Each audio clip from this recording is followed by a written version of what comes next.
মা যেখান থেকে ডিভোর্স নিয়ে চলে আসে সেই বাড়িতে আজ বউ হয়ে যেতে হচ্ছে আমার। মা কখনো এ বাড়িতে পা রাখতে দেয়নি আমাকে, কিন্তু মায়ের মৃত্যুর পর সেই বাড়িতে যেতে হচ্ছে। ওরা আমাকে অনেক অত্যাচার করেছে, তাই মা বাধ্য হয়ে বাড়ি থেকে চলে আসে। মনে ভয় হচ্ছে, যদি আমার স্বামী একজন খারাপ মানুষ হয়, অত্যাচার করে, তখন কোথায় ঠিকানা হবে আমার। হঠাৎ কেউ আমার মাথায় হাত রাখে। নিজের ভাবনা থেকে বাহিরে এসে গাড়ি থেকে নেমে পড়, সবাই তোকে বরণ করে ঘরে তুলে নিবে। নিলয় চৌধুরীর মেয়ে বাড়িতে ফিরে এসেছে, এই বাড়িতে বউ হয়ে। আজ সবাই আনন্দ করবে। এই বৃদ্ধ মানুষ আর কেউ না, আমার বাবা জন্মের আগে মা এই বাড়ি থেকে বের হয়ে, তাই ওনার মুখ ভালো করে দেখা হয়ে ওঠে নাই। কিন্তু উনি আমার জীবন থেকে সুখ কেড়ে নিয়ে এখন আমার সামনে ভালো মানুষ হিসেবে নাটক করছে। গাড়ি থেকে নেমে যাই আমি, বরণ করে ঘরে তুলে নেয় সবাই। ফুল দিয়ে সজ্জিত একটা রুমে বসে থাকতে হচ্ছে। আরে ছোট সাহেব, বিয়ে করে বাড়ি না এসে কোথায় চলে গেছে? বড় সাহেব জোর করে বিয়ে দিয়েছে এই মেয়ের সাথে। ছোট সাহেব অনেক রাগী, এই মেয়ে কি করে ওনার সাথে থাকবে? আমি সবার কথা শুনে মনে মনে চিন্তা করি, যদি উনি অনেক রাগী আর খারাপ হয়, তাহলে আমার উপর অত্যাচার করবেন।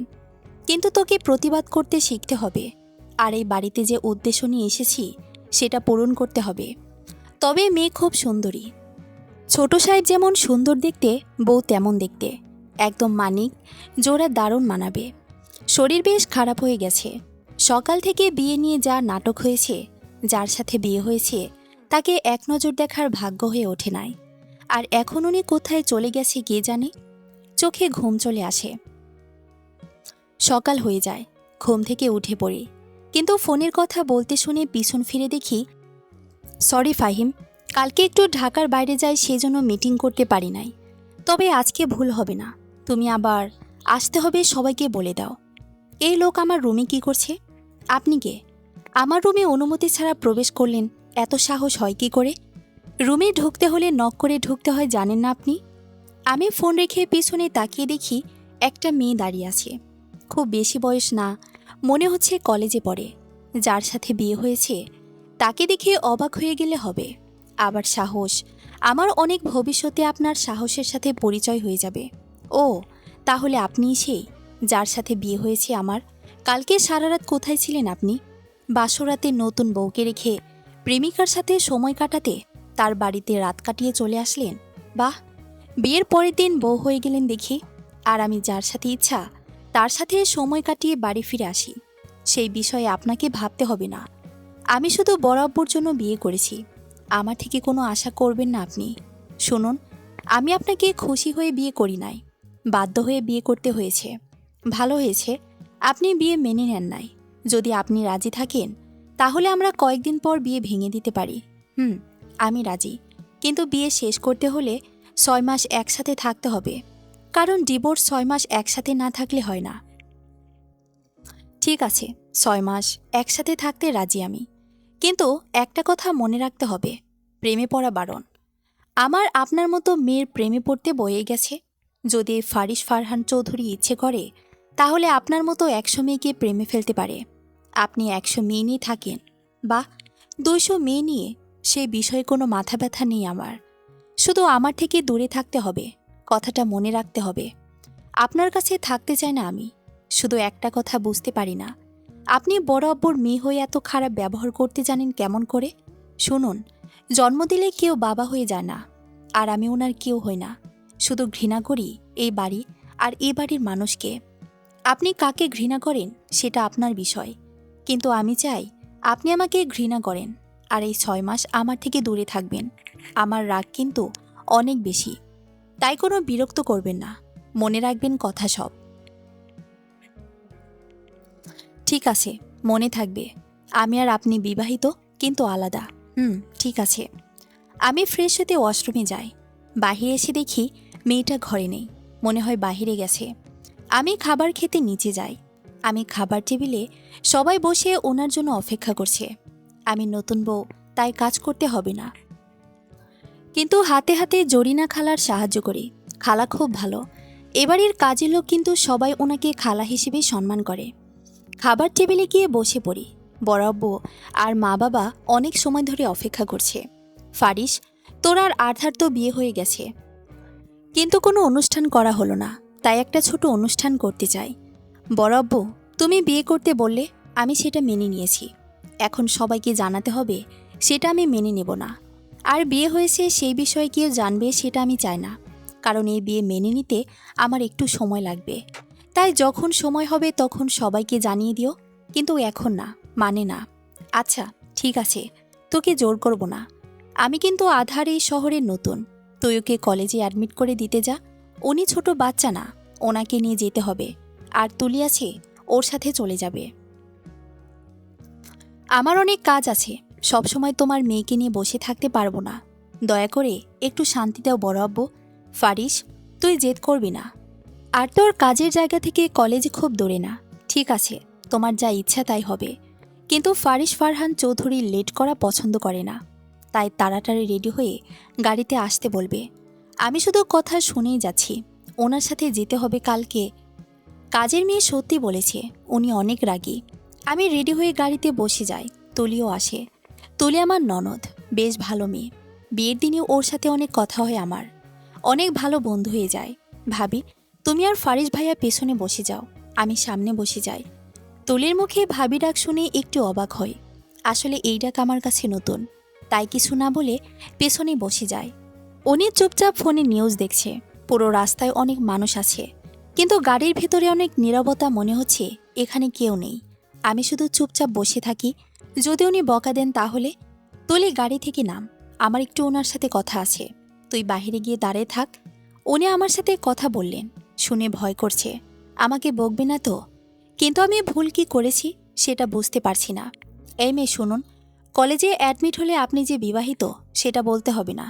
আর ফারিস ফারহান চৌধুরী আপনার হাজবেন্ড, সেটা কেউ জানতে যাতে না পারে।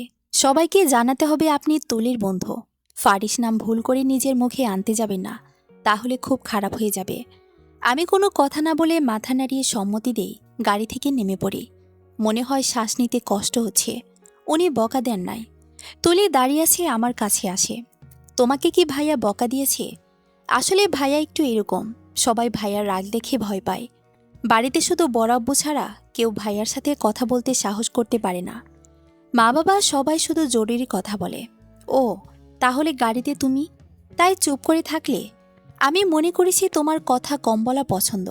আর তোমার ভাইয়া বকা দেয় নাই আমাকে, সে শুধু সবাইকে বিয়ের বিষয়ে জানাতে নিষেধ করেছে। ও, তুমি বেঁচে গেলে। না হলে ভাইয়া যে রাগী, আর আমি অনেক কথা বলি, কিন্তু বেশি কথা বললে ভাইয়া বকা দেয়, সেজন্যই চুপ থাকতে হয়। আচ্ছা, কলেজে তোমাকে ভাবি বলে ডাকতে পারবো না, কিন্তু কি বলে ডাকবো? তুমি আমার নাম ধরে ডাকবে। আমার নাম আধার, আর আমরা একসাথে পড়াশোনা করব, তাই তুমি আমার বন্ধু। আচ্ছা, তুমি কলেজ ঘুরিয়ে দেখাবে না? আমি ওর কথা শুনে খুশি হয়ে যাই। সত্যি, বড় আব্বু অনেক ভালো, একজন মেয়েকে এ বাড়ির বউ করে নিয়ে এসেছে। কিন্তু ফারিস ভাইয়া ওকে মেনে নেবে? যে রাগী ভাইয়া। আমি পুরো কলেজ ঘুরিয়ে দেখাই।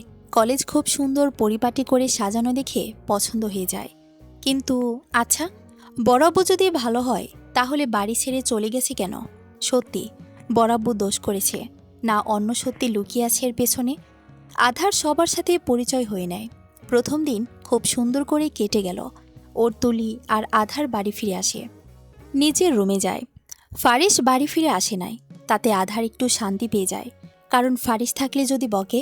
আমি একটু ফ্রেশ হয়ে নিচে যাই, দেখি আমার শাশুড়ি রান্নাঘরে রান্না করছে। বাড়িতে অনেক কাজের লোক আছে, তবু উনি রান্না করছি মনে হয় উনি বেশ পরিশ্রম করে। আমি রান্নাঘরে যাই। আরে আধার, তুমি এখানে কেন? নতুন বউ রান্নাঘরে আসতে নেই মা, রুমে গিয়ে যাও। আর যদি কোনো দরকার থাকে জরিনা বা অন্য কাউকে ডাক দিবে, নিচে আসতে হবে না। আরে কোনো সমস্যা নাই আম্মু, আসলে ঘরে বসে থাকতে ভালো লাগছে না, তাই বাহিরে আসি। আর আপনার কেন সাহায্য লাগলে বলেন, আমি করে দেই। আম্মু ডাক শুনে বেশ খুশি হয়ে যায়, আর ওর ব্যবহার দেখে ভালো লাগে। সাহায্য করতে হবে না, আর তুমি রান্না করতে পারবে না। আম্মু, মেয়ে হয়ে যদি রান্না করতে না পারি তাহলে কেমন করে হবে? আমি সব রান্না করতে পারি আম্মু। মৃত্যুর আগে অনেক অসুস্থ ছিল, ঘরের সব কাজ আমাকেই করতে হয়েছে, তাই রান্না করতে কোনো অসুবিধে হবে না। আমার আম্মু সবসময় বলে মেয়ে হয়ে ঘরের সব কাজ জানতে হয়। আর আম্মু সবসময় আপনার কথা বলেছে, আপনি অনেক ভালো। আসলে তোমার শ্বশুর আর আমার প্রেমের বিয়ে হয়েছে, তাই তাড়াতাড়ি বিয়ে হয়ে গেছে। কিন্তু ভাইজান বিয়ে করতে একটু সময় নেয়। যখন ফারিস পেটে তখন তাদের বিয়ে হয়। কিন্তু ভাবি অনেক ভালো ছিল, বোনের মতো আদর করতেন। আর উনি থাকতে বাড়ির সব কাজ উনিই করতেন। কিন্তু হঠাৎ করে আম্মু কথা বলতে বলতেই থেমে যায়। কি হয়েছে আম্মু? হঠাৎ করে পরে কি না?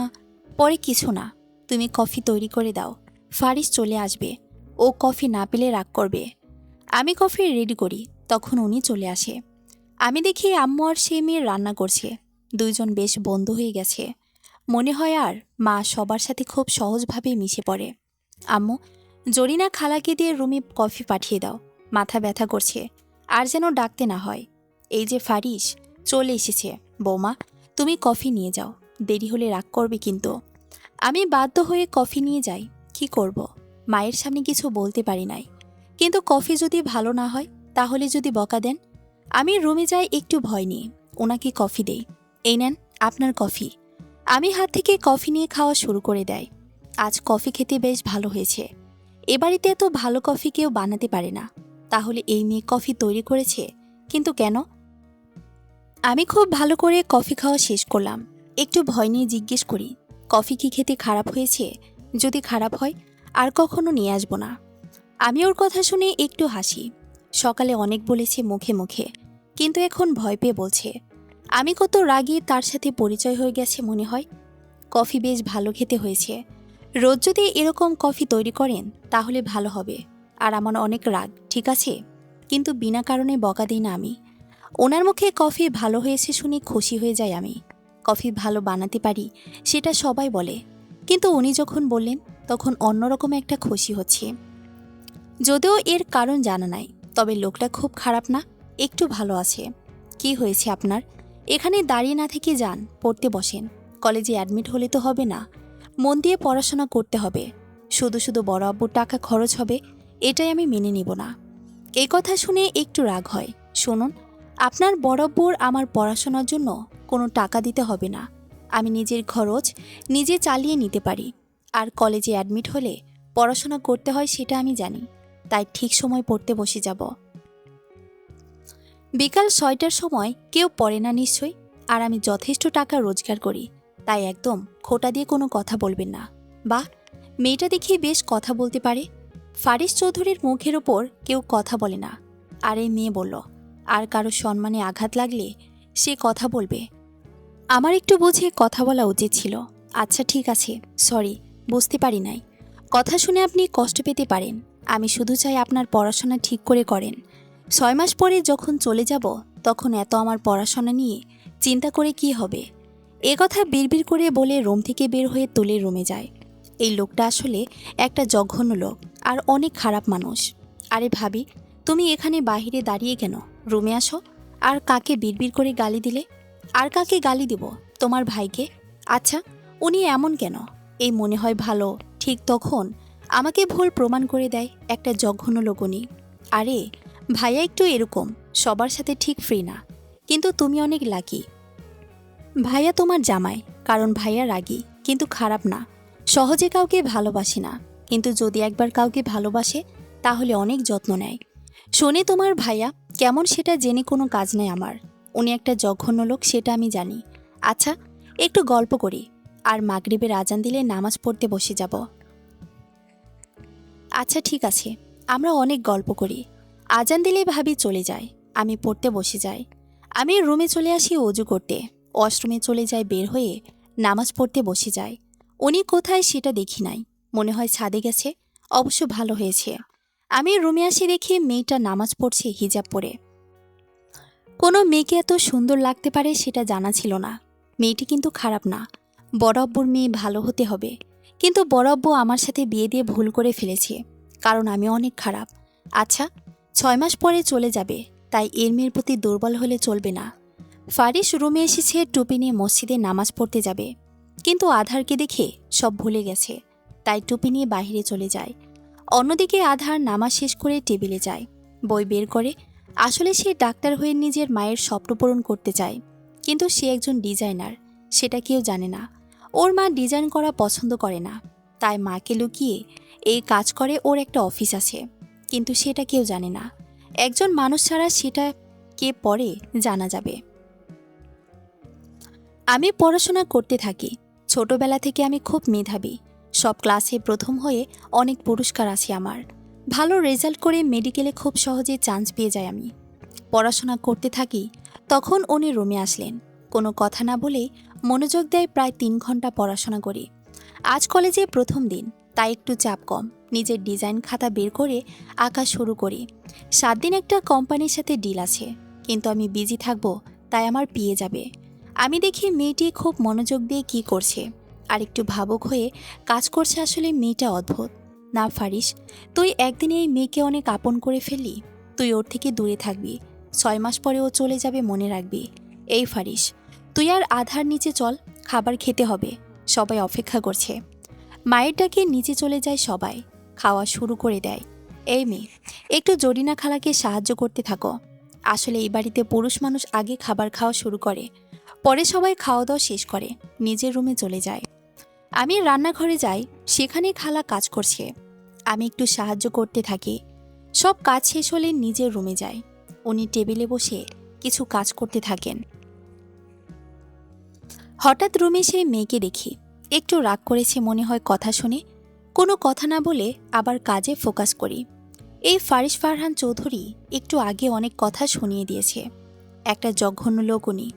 রাত অনেক হয়ে গেছে, কিন্তু ছাদে যেতে ইচ্ছে করছে না। আর এ ঘরে তখন ফিরে আসব যখন উনি ঘুমিয়ে পড়বেন। মেয়েটা চলে যাবে তখন ডাক দেয় ওকে নাম ধরে। মনে হয় আধার, তাই সে নাম ধরে ডাক দেয়। আধার, একটু এখানে বসে যান, আমার কিছু কথা আছে আপনার সাথে। আমার মনে একটু ভয় করছে, কারণ যদি বকা দেয় তখন কি হবে। তবুও একটু সাহস নিয়ে চেয়ারে বসে যায়। আপনার সাথে আমার বিয়ে হয়েছে, কিন্তু এই বিয়ে কখনো মেনে নিতে পারবো না আমি। কারণ বিয়ে বিষয়টা আমি বিশ্বাস করি না, মনে হয় একটা ঝামেলা। কিন্তু শুধু বড় আব্বু বলেছে আপনাকে বিয়ে করতে, সেই জন্য বাধ্য হয়ে রাজি হতে হয়েছে। বড় আব্বুকে আমি অনেক ভালোবাসি, কিন্তু আপনি তাকে ঘৃণা করেন। তার যথেষ্ট কারণ আছে আপনার কাছে, কিন্তু আমার মনে হয় আপনি একটু বড় আব্বুকে বুঝতে চেষ্টা করেন। সে মানুষ হিসেবে খুব ভালো। আপনার মায়ের সাথে কি হয়েছে সেটা আমি জানি না, তবে বড় আব্বু খারাপ মানুষ না, সেটা বলতে পারি। আমি ওনার কথা শুনে কোনো কথা না বলে রুম থেকে বের হয়ে যাই। একটু চিন্তা করি, আসলে বড় আব্বু কিন্তু খারাপ মানুষ না, বেশ ভালো ব্যবহার করে সবার সাথে। তাহলে মায়ের সাথে খারাপ ব্যবহার কেন করেছেন? আসলে সত্যি ঘটনা কি সেটাই জানতে হবে। হঠাৎ ভাবির ডাক শুনে পিছন ফিরে তাকিয়ে দেখি তুলি। আমি ভাবিকে দাঁড়িয়ে থাকতে দেখে একটু ডাক দেই। সে পিছন ফিরে তাকায়। আরে ভাবি, তুমি এখানে কি করো? রুমে যাও, রাত অনেক হয়েছে। তাড়াতাড়ি না ঘুমিয়ে পড়লে সকালে উঠবে কি করে? কলেজে যেতে হবে। আমি তুলির কথা শুনে একটু হাসি দেই। আসলে তুলি রুমে একটু দম বন্ধ হয়ে লাগছে, তাই একটু ছাদে যেতে ইচ্ছা করছে। আর তুমি চিন্তা করবে না, কলেজে সঠিক সময়ে চলে যাব। আরে এখন অনেক রাত হয়ে গেছে, ছাদে গেলে ভাইয়া বকা দিবে। আর তোমাকে বরাব্বু তার রুমে যেতে বলেছে, সে কিছু কথা বলবে তোমার সাথে। বরাব্বুর নাম শুনে হাসি মুখ একটু কালো হয়ে যায়, কারণ সত্যি ঘটনা আসলে কি সেটা এখনও জানা হয় নাই। তাই এই বরাব্বুকে আমি ঘৃণা করি, কিন্তু উনি আমার সাথে কি কথা বলবে। ভাবির হাসি মাখা মুখ কালো হয়ে গেছে বরাব্বুর নাম শুনে, কিন্তু আমি কোনো কথা না বলে নিজের রুমে চলে আসি। একটু চোখ বন্ধ করে শ্বাস নিয়ে বরাব্বুর রুমে যায়, কিন্তু বাহিরে গিয়ে দাঁড়িয়ে দরজায় একটা টোকা দেয় আধার। হঠাৎ দরজায় শব্দ শুনে তাকিয়ে দেখি আধার দাঁড়িয়ে আছে। বিয়ের দিন ভালো করে দেখতে পারি নাই, তবে মায়ের মতো দেখতে হয়েছে। একটু হাসি দিয়ে ওকে ভেতরে আসতে বলি। আমি ভেতরে যে খুব সুন্দর করে রুম গুছিয়ে রাখা হয়েছে। আম্মু এমন রুম অনেক পছন্দ করত, তবে সবচেয়ে বেশি ভালো লাগে ব্যালকনিতে রাখা একটা ফুলের টব, যেখানে একগুচ্ছ গোলাপ রয়েছে। আম্মুর গোলাপ সবসময় অনেক প্রিয় ফুল ছিল। কি রুমটা তোর পছন্দ হয়েছে? আর এবারই পছন্দ হয়েছে তোর? শোন, তোর যদি কোনো কিছু দরকার হয় তাহলে আমার কাছে এসে বলবি, তোর সব সামনে এনে হাজির করে যাবে। বরাবর কথা শুনে একটু বিষাদের হাসি দিই আমি। তারপর বলি, এবারে আমার আম্মুকে তো একটু সুখ দিতে পারে নাই, তাই আমাকে আর কি দেবে বলুন? আধার কথাটা অভিমান করে বলেছে, সেটা বুঝতে পারি। আসলে সুখ কথাটা অনেক ছোট, কিন্তু সবার কপালে এই কথাটা থাকে না। যদি সম্পর্ক বিশ্বাস দিয়ে তৈরি না হয় তাহলে সুখ কী করে আসবে? নিলয় চৌধুরী। বরাবর কথাটা শুনে আমি তাকে উত্তর দিই, বিশ্বাস না থাকলে সম্পর্ক টিকে থাকে না, কিন্তু কেউ যদি বিশ্বাস ভেঙে ফেলে তাহলে তাকে আবার বিশ্বাস করা কঠিন। আর এই বাড়ি থেকে আমার কিছু দরকার নাই, শুধু এই ফুলের গাছ থেকে একটা গোলাপ চাই আমার। এই গাছের ফুল আমি কাউকে দেই না, কারণ এই ফুল একজন খুব পছন্দ করত, কিন্তু তোকে দেব কারণ তুই আমার অনেক আপন মানুষ, তাই নিয়ে যা ফুল। বরাবর মুখে আপন কথাটা শুনে খারাপ লাগে নাই, তবে নিজের অনুভূতি সামলে রাখতে হবে। তাই আমি টপ থেকে একটা ফুল নিয়ে রুমে চলে আসি। ফুল দেখে আম্মুর কথা অনেক মনে পড়ছে, কিন্তু আম্মু ছেড়ে চলে গেছে আমাকে। নিজের রুমে চলে যাই, দেখি উনি বিছানায় রেডি করছেন। আমি দেখি আধার রুমে এসেছে, কিন্তু হাতে একটা ফুল নিয়ে। শুনুন, আমি বেডে ঘুমিয়ে পড়লাম, আপনি সোফায় ঘুমিয়ে পড়েন। ফারিস। আমি ওনার কথা শুনে সোফায় গিয়ে শুয়ে পড়ি। সকালে উঠে আবার কলেজে যেতে হবে। ফজরের আজান শুনে ঘুম ভেঙে যায়। অজু করে নামাজ পড়ে নিই, আর রুমে একটা কোরআন শরীফ আছে, সেটা তেলাওয়াত করি। সকালে ঘুম থেকে উঠে আধার কোরআন তেলাওয়াত করে রান্নাঘরে যায়। জরিনা আগে থেকেই ঘুম থেকে উঠে পড়েছে, তাই সে চায়ের পানি দেয়। আরে ছোট ম্যাডাম, আপনি এত সকালে ঘুম থেকে উঠে পড়েছেন, আর আপনার কিছু লাগবে তাহলে বলেন আমাকে। রান্নাঘরে আসার কি দরকার ছিল? আরে খালা, আর কিছু লাগবে না, আর রান্নাঘরে এসেছি, সকালে রান্না করতে হবে তো। আসলে আমার কলেজ আছে, তাই এখন রান্না শুরু করে দিলে তাড়াতাড়ি হয়ে যাবে। আধারের কথাটা শুনে খুশি হয়ে যায় জরিনা খালা। মেয়েটা খুব ভালো, না হলে এখন কেউ রান্নাঘরে আসতে চায় না, সবাই শুধু হুকুম করে। সবার জন্য রান্না করে ফেলি, সময় হয়ে গেছে, কলেজে যেতে হবে, তাই রুমে চলে যায়। উনি ঘুম থেকে উঠে পড়েছেন। সকালে সবাই খাবার খেতে টেবিলে আসে, ফারিসও আসে। আমি কিছু না বলে সবাইকে খাবার পরিবেশন করে দেই। জরিনা খালা সাহায্য করতে থাকে আমাকে। ফারিস।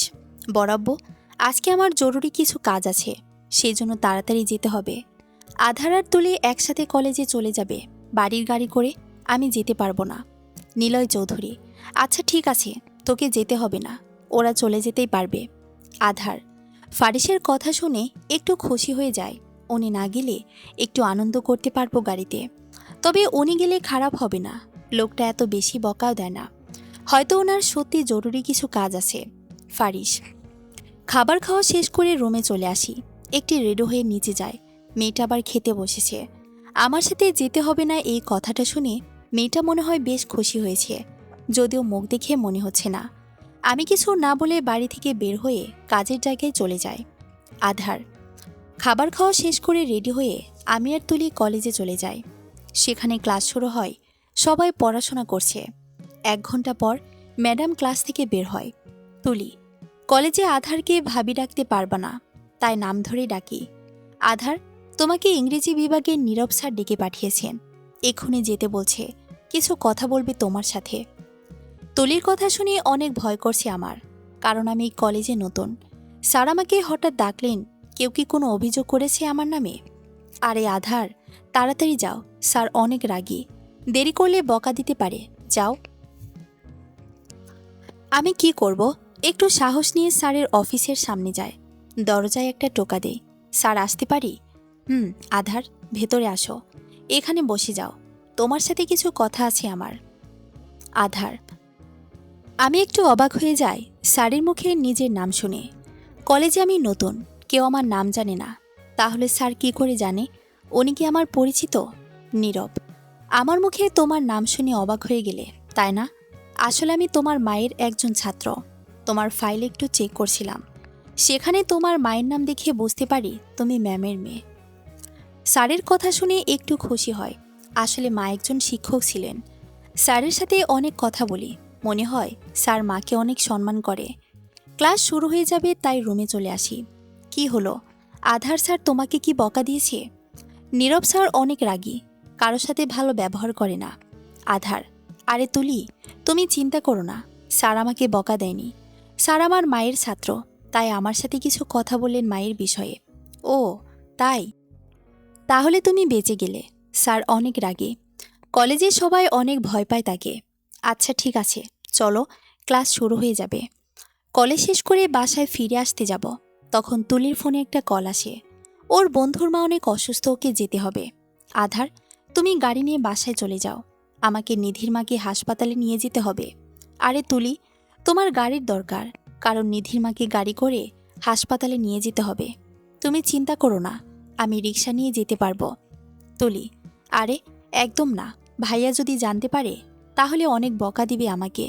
তুমি এই শহরে নতুন, রাস্তা না চিনতে পেয়ে হারিয়ে গেলে তখন। তুলিকে অনেক কষ্ট করে রাজি করিয়ে গাড়ি দিয়ে পাঠিয়ে দেয়। কলেজের সামনে কোনো রিক্সা নাই, তাই একটু হেঁটে গিয়ে রিক্সা নিতে হবে। হঠাৎ সামনে দেখি গোলাপ ফুল, দেখে কিনতে ইচ্ছে করে। দোকানদার, আরে আপু, গোলাপ নেবেন? 30 টাকা করে নিতে হবে।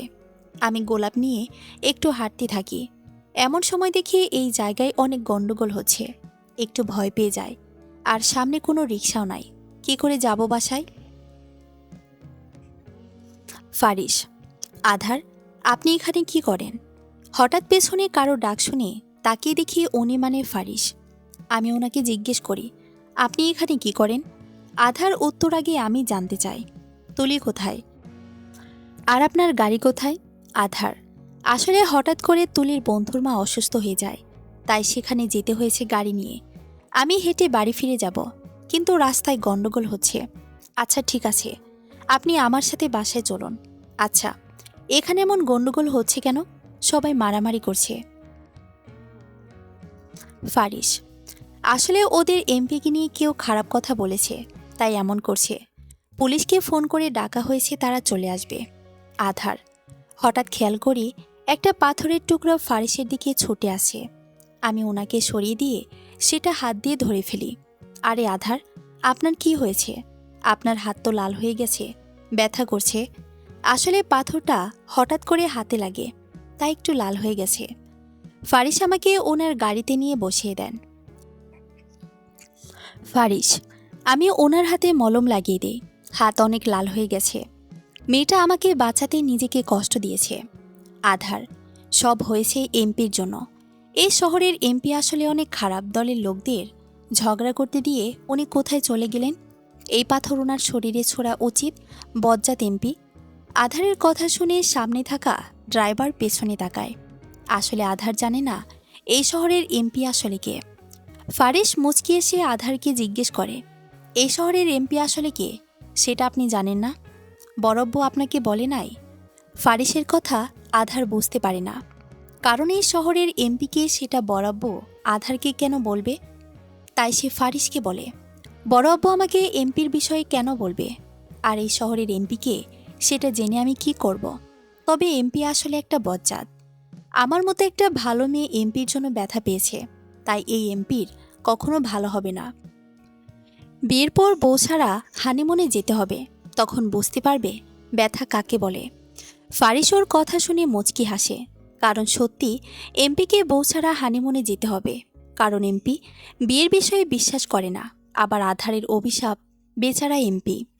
ফারিস আধারকে এমপির বিষয়ে একটা কথা বলে, আপনার অভিশাপ বেচারা এমপির উপরে লেগে গেছে। এমপির বউ ছাড়া হানিমুনে যেতে হবে, কারণ তার বউ বিয়ের 6 মাস পর চলে যাবে। ফারিসের কথা শুনে আধার অনেক খুশি হয়ে যায়, কারণ তার অভিশাপ লেগে গেছে। আধার বলে, আপনি সত্যি বলছেন এই এমপির বউ 6 মাস পর চলে যাবে? আসলে ঠিক হবে, বজ্জাত এমপির সাথে একটা মেয়ে কি করে থাকতে পারবে? যে এমপি 5 বছরে একটা রাস্তা ঠিক করতে পারে নাই, সে তার বউকে কি করে খুশি রাখবে? আধারের কথা শুনে ফারিস বলে, এমপি চাইলে তার বউকে খুশি রাখতে পারে, কিন্তু তার বউ অনেক বাচ্চা টাইপ, আর এমপি বিয়েতে বিশ্বাস করে না, তাই ডিভোর্স হয়ে যাবে। আর এই রাস্তায় কাজ চলছে, তার রাস্তা এমন, পুরাতন রাস্তা ভেঙে নতুন করে রাস্তা তৈরি করতে হবে। এমপি কিন্তু ভালো কাজ করছে, জনগণের সুবিধা হবে।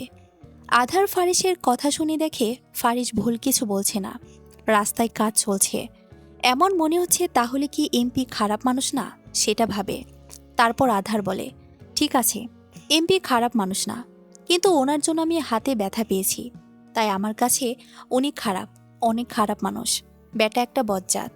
ফারিস শুধু ওর কথা শুনে হাসছে, মেয়েটা আসলে বাচ্চা টাইপ। সামনে থাকা ড্রাইভার ওর কথা শুনে হাসছে, কি গালি দিচ্ছে সে এমপিকে, কিন্তু আসলে এই এমপিকে সেটা সে জানে না। যদি ভবিষ্যতে কখনো এমপির বউ ছাড়া হানিমুনে যেতে হয় তাহলে আধার মেনে নিতে পারবে। আধার গালি দিচ্ছে, বজ্জাত এমপি, বিয়ের 3 দিন পরে তোর বউ মারা যাবে, তোর জন্য এই লোক মারামারি করছে, আমাকে পাথর ছুঁড়ে মেরেছে, যদি কখনো সামনে দেখতে পাই তোকে 1 ঘন্টা সুইমিং পুলে দাঁড় করিয়ে রাখবো বজ্জাত এমপি। ফারিস আর আধার বাড়ি ফিরে আসে, তখন বিকেল হয়ে গেছে। বাড়ির সবাই খাওয়া দাওয়া শেষ করে বিশ্রাম নিতে গেছে। যদিও বেশ ভালো হয়েছে, না হলে আধারের হাতের অবস্থা দেখে সবাই অনেক চিন্তা করবে। আধারকে ফারিস রুমে নিয়ে যায়, হাতে বেশ লাল হয়ে গেছে, নিশ্চয়ই আধারের ব্যথা করছে অনেক, তাই ফ্রিজ থেকে বরফ বের করে ওর হাতে লাগিয়ে দেয়। ফারিস বরফ নিয়ে হাতে লাগিয়ে দেয় আর বলে, আচ্ছা, পাথরটা যদি আমার শরীরে এসে লেগে যেত তাহলে কি এমন সমস্যা হতো? আপনি কেন সেটা ধরতে গেলেন? হাতে কত ব্যথা লেগেছে।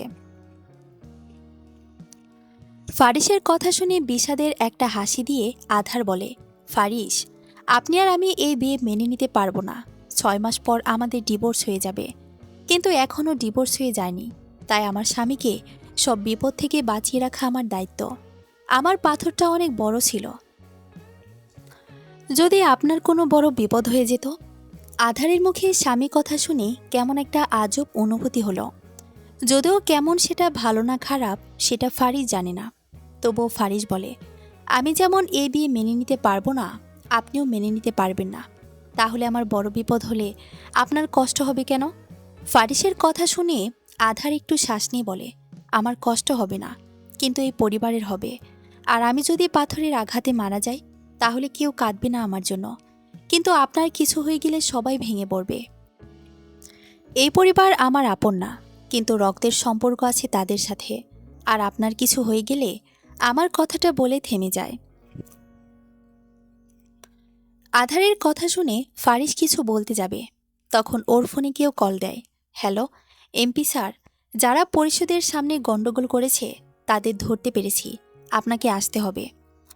যেন ফারিসকে এমপি বলেছে কেউ, সেটা শুনে আধার অবাক হয়ে যায়। এমপি মানে? তাহলে ফারিস এই শহরের এমপি? ফারিস আধারের মুখের দিকে তাকিয়ে দেখে মেয়েটা অবাক হয়ে গেছে।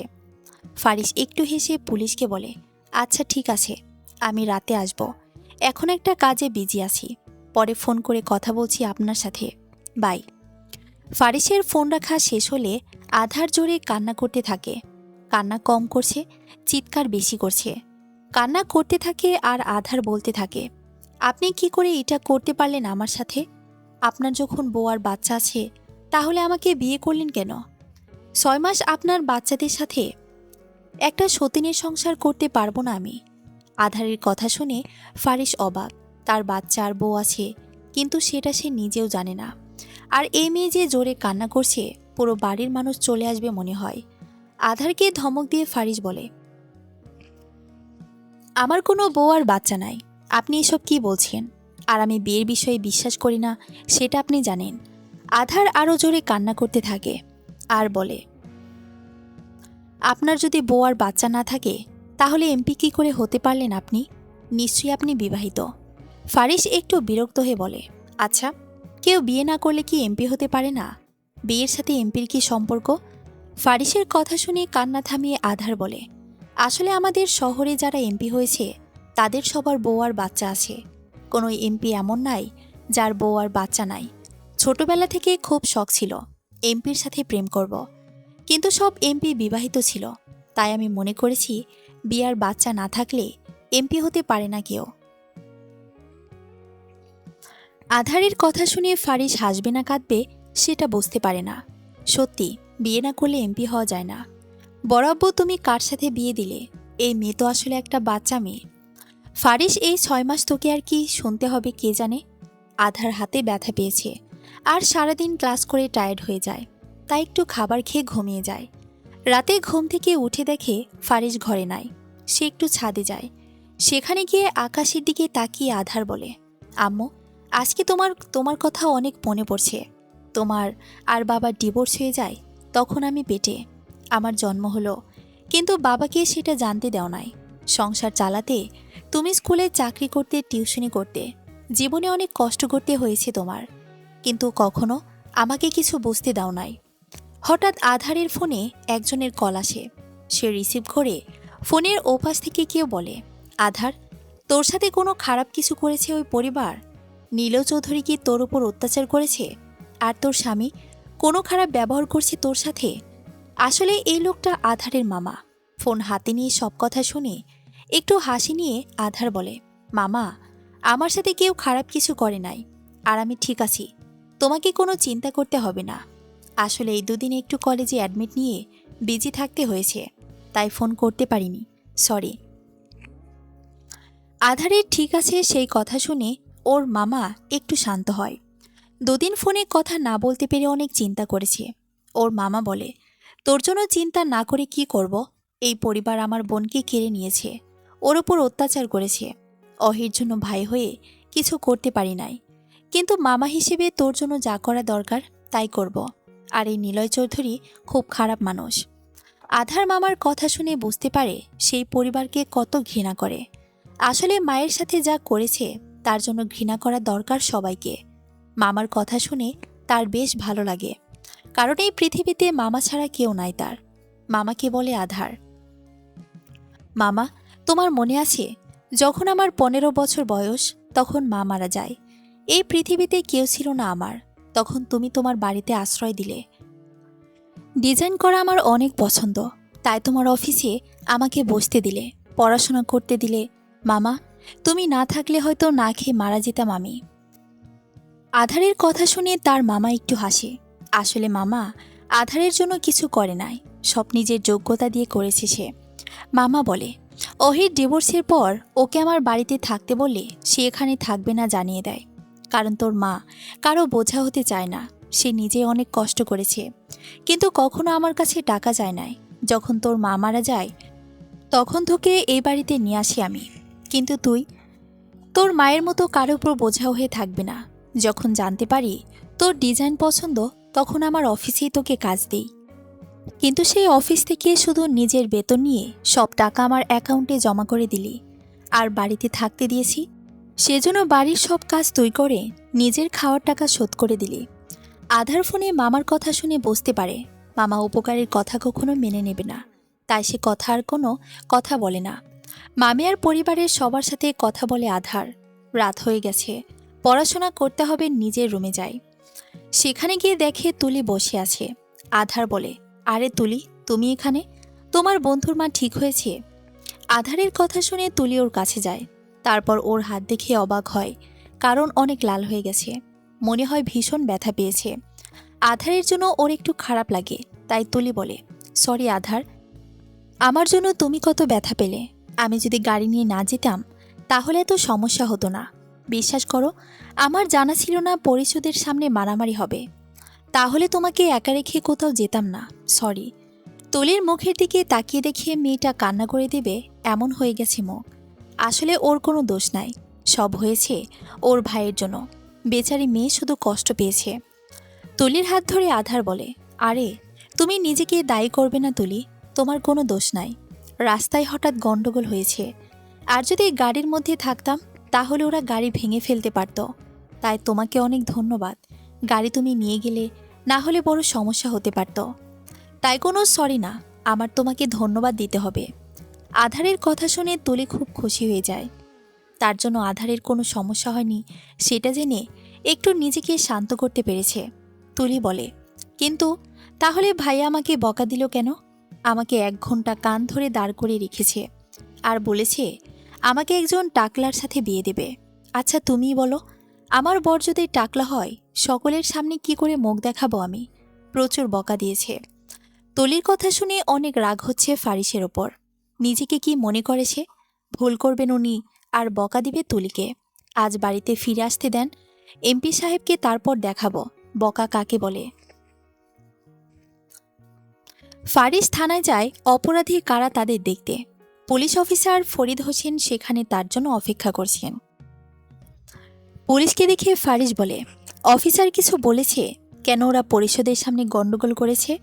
ফারিসের কথা শুনে অফিসার একটু হতাশ হয়ে বলেন, এমপি স্যার, ওরা কেউ কিছু জানে না, শুধু ওদের কেউ টাকা দিয়েছে পরিষদের সামনে ঝামেলা করতে, কিন্তু সেটাকে তার কথা বলতে পারছে না। অফিসার কথা শুনে ফারিস অনেক টেনশনে পড়ে যায়, কারণ কে এইসব করছে কেউ রাজনীতির জন্য করে থাকবে, কিন্তু নির্বাচনের এখন অনেক দেরি। ফারিস বলে, আচ্ছা ঠিক আছে অফিসার, আপনি ওদের জিজ্ঞেস করতে থাকেন। যদি কিছু জানা না যায় তাহলে কি করতে হবে সেটা ফারিস ফারহান চৌধুরী খুব ভালো করে জানে। অপরিচিত একটা মানুষের ফোন আসে ফরিদের কাছে, মানে পুলিশের কাছে। ফরিদ ফোন রিসিভ করে বলে, স্যার আপনি চিন্তা করবেন না, কেউ কোনো কথা বলে নাই আপনার নামে, শুধু বলেছে কেউ টাকা দিয়েছে তাদের পরিশোধের সামনে ঝামেলা করতে। ফরিদের কথা শুনে অপরিচিত লোক একটু রাগ করে হয়। সে রাগী কণ্ঠে বলে, একটা কাজ যদি হতো ওদের দিয়ে, শুধু বলেছি পরিশোধের সামনে গণ্ডগোল করতে, যাতে ফারিস ভেতর থেকে বের হয়ে আসে, কিন্তু সেটা করতে পারে নাই। একবার যদি ফারিস গণ্ডগোলের মধ্যে এসে যেত তাহলে ফারিস ফারহান চৌধুরীর লাশ হয়ে যেত। অপরিচিত লোকের কথা শুনে ফরিদ একটু ভয় পেয়ে যায়, তবে সে অনেক টাকা পেয়েছে, তাকে কাজ করে দিতে হবে। অপরিচিত লোককে অফিসার বলে, স্যার আপনি চিন্তা করবেন না, ফারিস ফারহান চৌধুরী অবশ্যই মরবে, আজ বেঁচে গেছে, কালকে কি করে বাঁচবে, মৃত্যুবরণ তাকে করতেই হবে। ফরিদের কথা শুনে অপরিচিত লোক খুশি হয়ে যায়, বুঝতে পারে সঠিক লোক পেয়েছে সে। অপরিচিত লোক বলে, ফারিসকে এত সহজে খুন করা যাবে না, ও সুন্দর করে কথা বলে ওকে ভদ্রলোক মনে করবে না, ফারিস চাইলে ঝড় তুলে দিতে পারে। এমপি কি এমনই হয়ে গেছে? ওর শরীরে চৌধুরীর রক্ত, তাই ফারিস খুব ভালো করে জানে ঠান্ডা মাথায় কি করে কাজ করতে হবে। আর আসল খুনিকে তোমার বাসায় রাখতে হবে, তাহলে কেউ সন্দেহ করবে না। ফারিস বাড়ি ফিরে এসে দেখে আধার রুমে পড়াশোনা করছে। সে কিছু না বলে ওয়াশরুমে যায়। একটু ফ্রেশ হয়ে টেবিলে গিয়ে ফারিস জিজ্ঞেস করে, আপনার হাতের ব্যথা কি ঠিক হয়ে গেছে? এই ওষুধ নিয়ে এসেছি, খাবার খেয়ে ওষুধ খান। ফারিসের কথা শুনে রাগ হয় আধারের, নিজে ভুল করে এখন ওষুধ নিয়ে এসেছে। আধার বলে, আপনি তুলিকে বকা কেন দিলেন? সাহস কি করে হয় আপনার? নিজে এমপি হয়ে ঝগড়া তৈরি করবেন, এখন কেউ আপনার জন্য রাস্তা দিয়ে যেতে পারবে না। আধারের কথা শুনে ফারিস অবাক হয়ে যায়।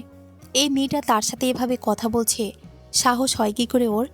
আধারকে বলে ফারিস, দেখুন তুলি যদি গাড়ি না নিয়ে যেত তাহলে এত বড় সমস্যা হতো না, তাই ওকে বকা দিয়েছি। আর আপনি ফারিস ফারহান চৌধুরীর সাথে এভাবে কথা বলছেন?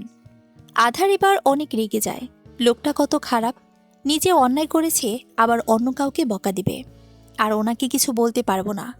আধার রাগী কণ্ঠে বলে, ও গাড়ি তুলি নিয়ে গেছে বলে সমস্যা হয়েছে, আজকে যদি তুলি গাড়ি নিয়ে না যেত তাহলে আপনার লোকেরা যেভাবে সব ভেঙে ফেলতে থাকে, যদি গাড়ি ভেঙে ফেলতো তখন কি হতো?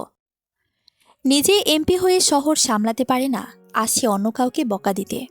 আধারের কথা শুনে অনেক রাগ করে ফারিস। এই মেয়ে আমাকে বলছে আমি শহর সামলাতে পারি না, এত বড় কথা। ফারিস বলে, আমি এই শহর খুব সুন্দর করে সামলাতে পারি, কেউ যদি তার দায়িত্ব পালন করতে গিয়ে আমার জন্য পাথরের আঘাত পায় তাহলে আমি কি করব? এবার ফারিসের কথা শুনে বেশ অভিমান হয় আধারের। সে রাগ করে ওষুধ ছুঁড়ে ফেলে দেয়। আধার বলে, ঠিক বলেছেন, আপনার জন্য কিছু করা আমার উচিত হয় নাই, ভুল যখন করেছি শাস্তি পেতে হবে, তাই এই ব্যথা বাড়তে দেন, ওষুধ খাবো না আমি। আর আমার কিছু হয়ে গেলে আপনার কি হবে? 6 মাস পর তো চলেই যাব আমি, যদি এখন মারা যায় তাহলে আপনি সমস্যা থেকে মুক্তি পেয়ে যাবেন। ফারিস এবার অনেক রেগে যায়, এই মেয়ে ওষুধ না খেলে খাবে না তাতে আমার কি, 6 মাস পরে চলে তো যাবে। ফারিস বলে, ঠিক আছে ওষুধ খেতে হবে না আপনার, আমার ভুল, দয়া করে ওষুধ নিয়ে এসেছি আপনার জন্য, সরি। ফারিসের কথা শুনে আধার একটা হাসি দেয় আর বলে, আপনারা শুধু পারেন দয়া করতে আর ব্যথা দিতে, যখন চাহিদা থাকে তখন কাছে ডেকে নেন, চাহিদা ফুরিয়ে গেলে ছুঁড়ে ফেলে দেন। আমি 6 মাস শুধু আপনার সাথে থাকব, তারপর কখনো আপনার মুখ দেখতে চায় না। আধারের কথা শুনে ফারিস রুম থেকে বের হয়ে যায়। মেয়েটার এত সাহস! আমি ওকে চাহিদা অনুযায়ী বিয়ে করেছি, যদি চাহিদাই থাকতো তাহলে সেটা এতদিনে কি হতো কল্পনা করতে পারবে না। সে বাহিরে চলে যায়। আধার রুমে চোখের পানি মুছে পড়তে বসে। আমি নিজের মায়ের মতো সব কথা সহ্য করে নিতে পারবো না, আর 6 মাস পরে এই বাড়ি ছেড়ে চলে যেতে হবে যখন, তাহলে মায়া কি করে হবে? প্রায় 1 ঘন্টা পর কেউ রুমে নক করে। 1 ঘন্টা আগে ফারিসকে বাড়িতে আসতে দেখে তাই ওর সাথে কথা বলতে রুমে আসে নিলয় চৌধুরী, কিন্তু দেখে আধার পড়াশোনা করছে, তাই দরজার নক করে নিলয় বলে, ফারিস তোর সাথে কিছু কথা আছে, আমার রুমে চল। আধার দরজার নখ শুনে ভেবেছে ফারিস এসেছে, কিন্তু কণ্ঠ শুনে দেখে বরাব্ব এসেছে। সে এমনই রাগ করে আছে। তাই আধার বলে, দেখুন, আপনার ফারিস এই রুমে নাই। যদি জরুরি কথা থাকে তাহলে ফোন করে জেনে নেবেন। আধারের কথা শুনে নিলয় চৌধুরী বেশ বুঝতে পারে তাদের মধ্যে ঝগড়া হয়েছে। তাই নিলয় চৌধুরী আধারকে জিজ্ঞেস করে, তোর আর ফারিসের মধ্যে কি ঝগড়া হয়েছে? ফারিস কি তোকে কিছু বলেছে? কিন্তু ফারিস এমন ছেলে না, কখনো তোর সাথে খারাপ আচরণ করতে পারে না। বরাবর কথা শুনে আধার বিষাদের হাসি দেয়।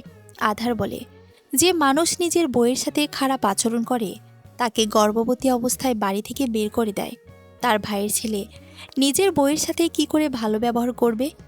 নিজের সংসারের সমস্যা যে সমাধান করতে পারে না, সে এসেছে অন্য কারোর সমস্যার সমাধান করতে।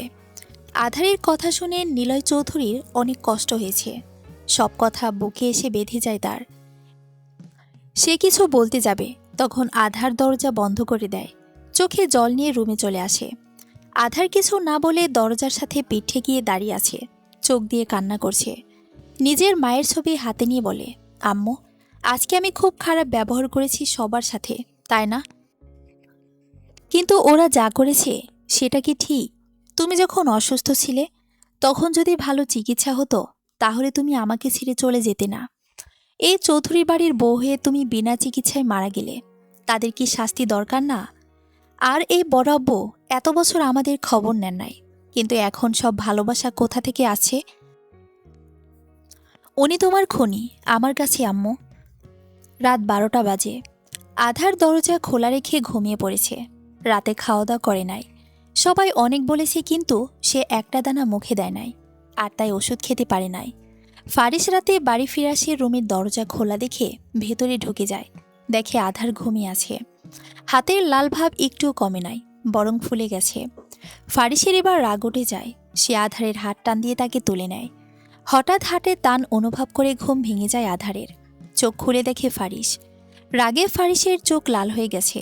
একটু ভয় পেয়ে যায় আধার। কাপা কাপা কণ্ঠে বলে, আপনি এত রাতে এভাবে হাত ধরে রেখেছেন কেন? হাত ছাড়ুন, আমার ব্যথা করছে হাতে। ফারিস ফারিস কোনো কথা না বলে আধারের হাত ধরে নিজের কাছে নিয়ে আসে। আধার একটু ভয় পেয়ে যায়, বুঝতে পারে। ফারিস সামনে যেতে থাকে আর আধার পিছাতে থাকে। একসময় দেয়ালে পিঠ ঠেকে যায়। তখন ফারিস বলে, একটু আগে কি বললেন আপনি আমার চাহিদা আছে আপনার থেকে, এখন সেই চাহিদা মিটিয়ে নি, কি বলেন? ফারিসের কথা শুনে আধার একটু ভয় পেয়ে যায়। আর ওর রাগী চোখ মনে হচ্ছে রক্ত বের হবে এমন চোখ। ফারিসের এমন ব্যবহার দেখে ভয় করছে। একটা শুকনো ঢোক গিলে আধার বলে, আপনি কি করছেন ফারিস? আমার কাছে আসবেন না। আপনি এরকম খারাপ না, তাহলে এমন ব্যবহার কেন করছেন? আধারের কথা শুনে ফারিস একটু কাছে নিয়ে আসে ওকে দেয়ালের সাথে, একটু চেপে ধরে বলে, আপনার কি মনে হয় ফারিস ফারহান চৌধুরীর নিজের চাহিদা মেটাতে আপনার সাথে বিয়ে করেছে? শুনুন, আমি চাই তাহলে আপনার মতো 100 মেয়ে এখানে নিয়ে আসতে পারি, কিন্তু আমি মেয়েদের সম্মান করি। যদি চাহিদায় থাকতো তাহলে সেটা অনেক আগে মিটিয়ে নিতে পারতাম। ফারিসের কথা শুনে আধার একটু ভাবে, সত্যি লোকটা যদি চাইতো তাহলে আমার সাথে যা ইচ্ছা করতে পারত, কিন্তু উনি সেটা করেন নাই। ফারিসকে শান্ত করতে আধার বলে, আসলে তখন বরাবর প্রতি রাগ ছিল, সেজন্য আপনার সাথে এই ব্যবহার করেছি, সরি। আধারের কথা শুনে বুঝতে পারে মেয়েটা তখন রাগ করে বলে ফেলেছে। তাই ওর হাত ছেড়ে দেয়, একটু দূরে গিয়ে বলে, সরি আধার, আসলে আমার যখন মাথায় রাগ উঠে যায় তখন সব ভুলে যায়। শুনুন আধার, বরাব্ব আপনার মায়ের সাথে কি করেছে সেই বিষয়ে আমার ধারণা নাই, কিন্তু আমি কোনো খারাপ ব্যবহার করব না আপনার সাথে, কারণ চৌধুরী বংশ রক্ত আমার শরীরে আছে বলে আমি খারাপ হয়ে যাব না। ফারিসের কথা শুনে একটু খারাপ লাগে। আসলে আধার ফারিসকে অনেক কথা বলে ফেলেছে। ফারিস সত্যি ওর সাথে কোনো খারাপ ব্যবহার করে নাই, শুধু শুধু ওকে তখন কথা শুনতে হলো। সরি ফারিস, আসলে বুঝতে পারি নাই। তখন মামার সাথে কথা বলে মায়ের বিষয়ে শুনে একটু রাগ হয়, তাই আসলে রাগ করে বলে ফেলেছি। আধারের কথা শুনে একটু রাগ কমে যায় ফারিসের। রাগ নিয়ন্ত্রণ করে নিচে যায়, ফ্রিজ থেকে খাবার বের করে নিয়ে আসে। বেশি ঠান্ডা হয়ে যায়নি। ফারিস বলে, এই খাবার খেয়ে নেন, হাত ফুলে গেছে, সমস্যা হতে পারে, এরপর ওষুধ খেতে হবে। ফারিসের কথা শুনে আধার দাঁড়িয়ে না থেকে খাটে বসে যায়। এই লোকটা অদ্ভুত, কেন এত কথা শুনে তারপর আমার খাবার নিয়ে চিন্তা করেন। 6 মাস পরে কি সত্যি আমাকে ভুলে যাবেন উনি? আধার বলে, আচ্ছা, আপনি আগে নিজে খেয়ে নেন, রাতে খাবার খাননি।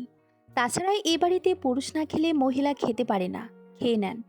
আচ্ছা, প্রেমিকার বাড়ি থেকে খেয়ে এসেছেন বুঝি? ফারিস একটু আধারের মুখের দিকে তাকিয়ে দেখে বেশ রাগ উঠে গেছে। মনে হয় সত্যি ভেবেছি আমি প্রেমিকার বাড়ি থেকে খাবার খেয়ে এসেছি। ফারিস একটু হেসে উত্তর দেয়, বেশি কথা না বলে খাবার খেয়ে নেন, ওষুধ খেতে হবে।